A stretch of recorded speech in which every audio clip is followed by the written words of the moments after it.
Purihin ang Panginoon. Muli, maraming salamat po sa patuloy niyong pagsubaybay sa ating palatuntunang Defend the Faith dito po sa Emmanuel TV Network, ETBN. Ako po, si Brother Marco C. Evangelista.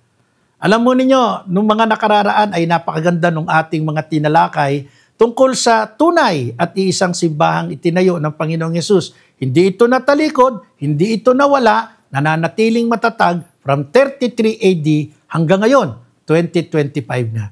Meron pong isang tanong tayong tinanggap. Kaugnay pa rin po nung paksang iyan tungkol sa tunay na simbahan. At sinabi po nung isang nagtanong, no, can we, the Catholic Church, stand without the Pope? And why? So pwede daw po bang ang simbahang Katolika ay manatiling nakatindig na wala ang Santo Papa?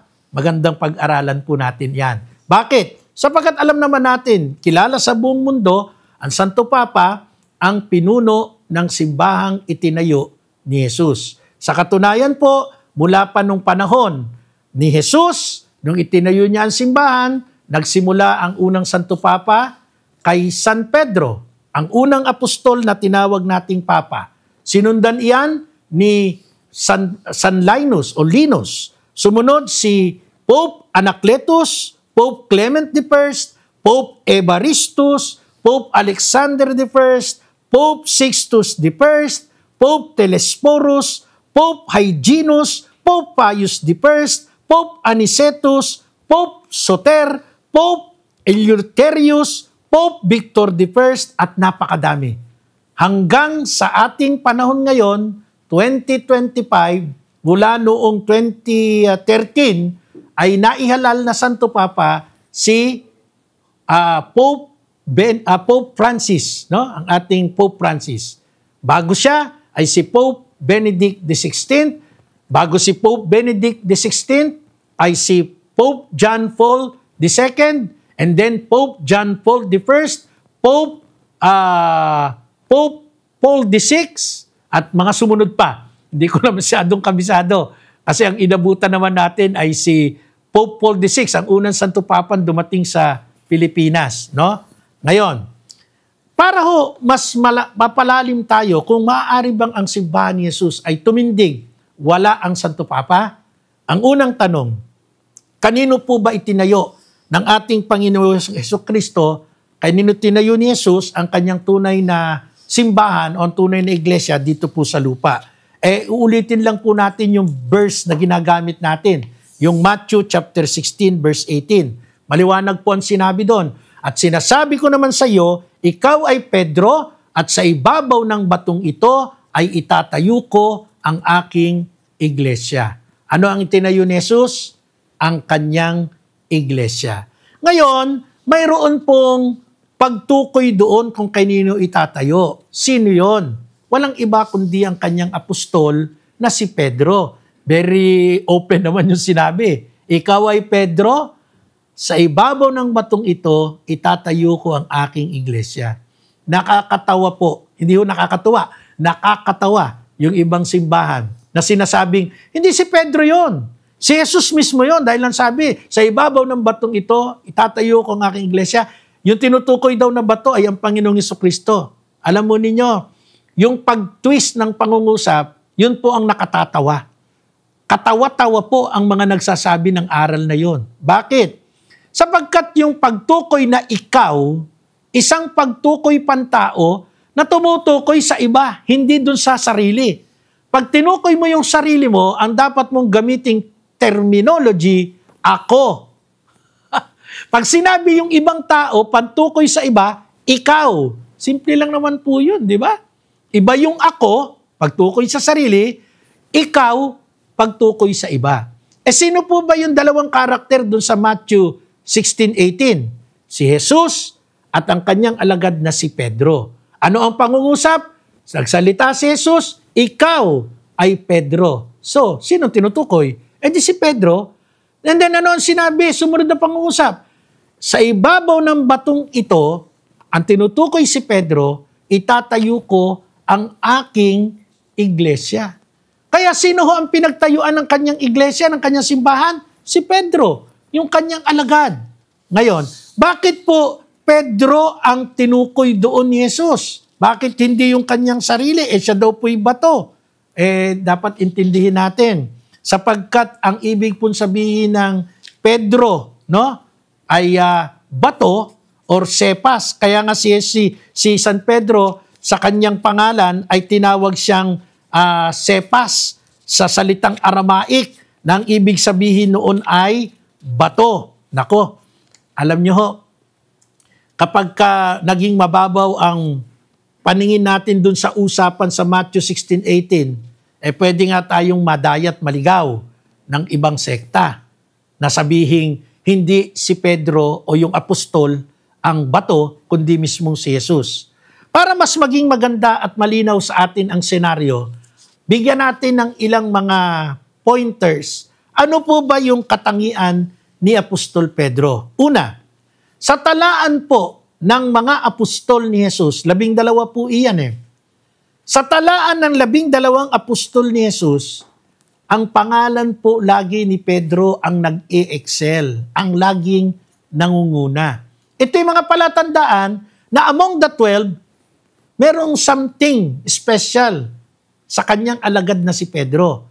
At yan po ay makikita natin sa tala ng banal na kasulatan, una, sa Mateo chapter 10, verse 1 to 4, pangalawa, sa Marcos chapter 3, verse 13 to 19, pangatlo, sa Lucas chapter 6, verse 12 to 16, at pang-apat ay sa Gawa chapter 1, verse 12 to 13. Yan ang mga testamento na si Pedro ay kakaiba. Nangunguna lagi ang kanyang pangalan sa 12 apostol. Ito pa po ang something unique. 12 po ang apostol ng Panginoong Yesus. Pero sa tala po ng banal na kasulatan, si Apostol Pedro lamang po ang apostol ni Jesus na ipinagbayad niya, binayaran niya ng buwis. O di ba unique? Paano naman yung 11? Hindi po natala sa Bible na binayaran ni Jesus ang buwis nila. Tanging si Apostol Pedro lamang. Basahin ko po sa inyo. Mateo 17:27. Gayunman, para wala silang masabi sa atin, pumaroon ka sa lawa at ihagis mo ang kawil. Kunin mo ang unang isdang mahuhuli. Ibuka mo ang bibig nito at may makikita kang isang salaping pilak. Kunin mo at ibayad sa buwis nating 2. Ha? Tingnan ninyo yung ginawang ito ng Panginoong Yesus. Nakatala, Mateo 17:27, inutusan si Pedro, manghuli ka ng isda, yung isdang unang mahuhuli mo, ibuka mo ang bibig, may makikita ka dyan na isang salaping pilak, kunin mo yan. Anong gagawin ni Pedro? Ibayad mo sa buwis nating 2. Hindi ho sinama yung 11 apostol. Kaya sinabi ko si Pedro lang ang ibinayad ni Jesus ng buwis mula dun sa pilak na nakuha dito po sa bibig ng isda. At bukod po dyan, si Apostol San Pedro lamang po sa 12 apostol ng Panginoong Jesucristo ang sinabihan niya directly na maging mamamalakaya ng tao, fishermen of men. At ito po ay nakatala sa Lucas chapter 5 verse 10. Ano pong sabi? Gayon din, sina Santiago at Juan, mga anak ni Zebedeo, na mga kasosyo ni Simon. At sinabi ni Jesus kay Simon, huwag kang matakot, mula ngayoy mamamalakaya ka ng tao. Isipin ninyo magkakasama sina Santiago, si Juan. Pero nung kausap ni Jesus, si Simon, sa time na yon, ang pangalan niya ay Simon, ang sabi ni Jesus, mula ngayon, ikaw ay magiging mamamalakaya ng tao. Fishermen of men. At ito pa ho, nang muling nabuhay ang ating Panginoong Jesucristo, si Apostol Pedro lamang ang sinabihan niyang sumunod sa kanya. Ito po'y makikita natin sa 1 chapter 21 verse 19. Sinabi niya ito upang ipakilala kung paano mamamatay si Pedro at sa gayoy mapaparangalan ang Diyos. Pagkatapos, sinabi niya sa kanya, sinabi ni Jesus sa kanya, sumunod ka sa akin. Si Apostol Pedro lamang po, ibinayad ng buwis. Si Apostol Pedro lamang ang sinabihan niyang magiging mamamalakaya ng tao. Si Apostol Pedro lamang ang sinabihan niyang sumunod sa akin, sumunod sa kanya. At ang lalo pong kamangha-mangha sa 12 apostol, si Apostol Simon lamang po ang binago ni Jesus ang pangalan. Mula po sa pangalang Simon, ito po'y tinawag niyang Pedro, na ang katumbas ay Cephas, nasa aklat ni Juan, chapter 1, verse 42. Sipin niyo po yung mga pangyayaring ito. Si Apostol Simon, na tinawag niyang Pedro, partikular doon po sa pagbanggit niya na itatayo niya ang kanyang simbahan, ang katumbas po ng Pedro ay Cephas, na ang ibig sabihin sa wikang Aramaiko ay bato. Kaya si Pedro ay bato. Ano yung batong ito? Itatayo ko sa batong ito ang aking iglesia. Ngayon sinabi ko, si Pedro lang among the apostles ang binago ang pangalan. Alam niyo po, sa tala ng kasaysayan ng Biblia, mayroon pong mga taong binabago ng Diyos ang kanilang mga pangalan sapagkat meron silang mga gagampaning katungkulan. May gagampanan silang katungkulan. Number 1, si Sarah. Sa aklat po ng Genesis chapter 17 verse 15, ang sabi po, sinabi pa rin ng Diyos kay Abraham, hindi na Sarai ang itatawag mo sa iyong asawa, kundi Sarah, sapagkat siya'y pagpapalain ko, magkakaanak siya at magiging ina ng maraming bansa, may magiging hari sa kanyang mga inapo. Binago ng Panginoong Diyos ang pangalan ni Sarai, ginawang Sara. Bakit? Meron siyang magiging tungkulin. Ano yon? Magiging ina ng maraming bansa. Pangalawa, si Abraham.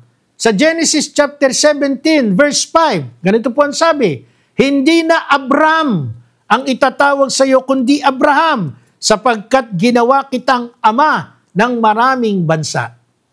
Binago na naman ng Diyos ang pangalan ni Abram, ginawang Abraham. Bakit? Meron siyang gagawing tungkulin. Ano yon? Magiging ama ng maraming bansa. Ikatlo, si Israel. Si Israel sa Genesis chapter 35 verse 10, ganito po ang sabi, Jacob, ang pangalan mo, sabi ng Diyos, mula ngayon, Israel na ang itatawag sa iyo. Si Jacob o Jacob, binago po ng Panginoon ang kanyang pangalan. Ano ang kanyang naging pangalan? Israel na ang itatawag sa iyo.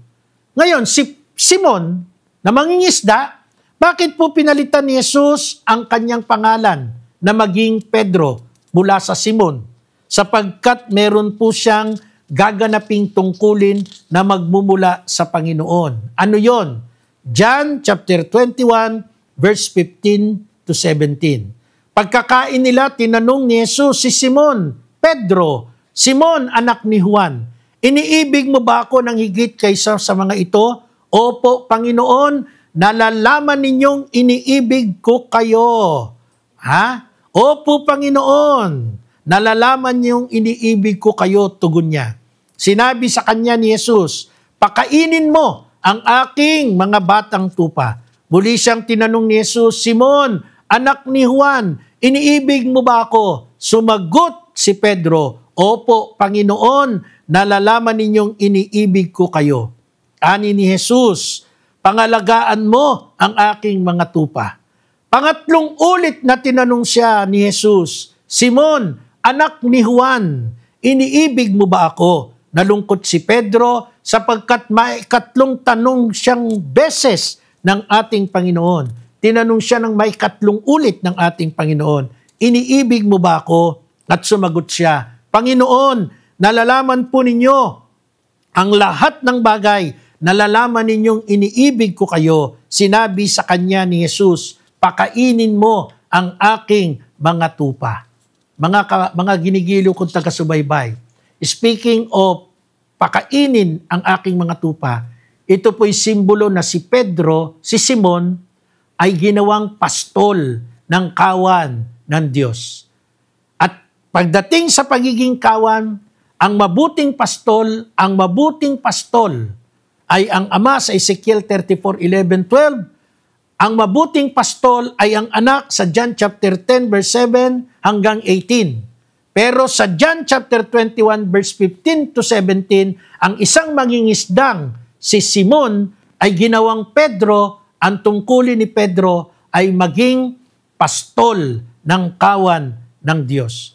At binigay ni Jesus ang kapangyarihan sa pastol na ito. Matthew chapter 16 verse 19, ibibigay ko sa iyo ang mga susi ng kaharian ng langit, ang ipagbawal mo sa lupa, ipagbabawal sa langit, at ang ipahintulot mo sa lupa ay ipahihintulot sa langit.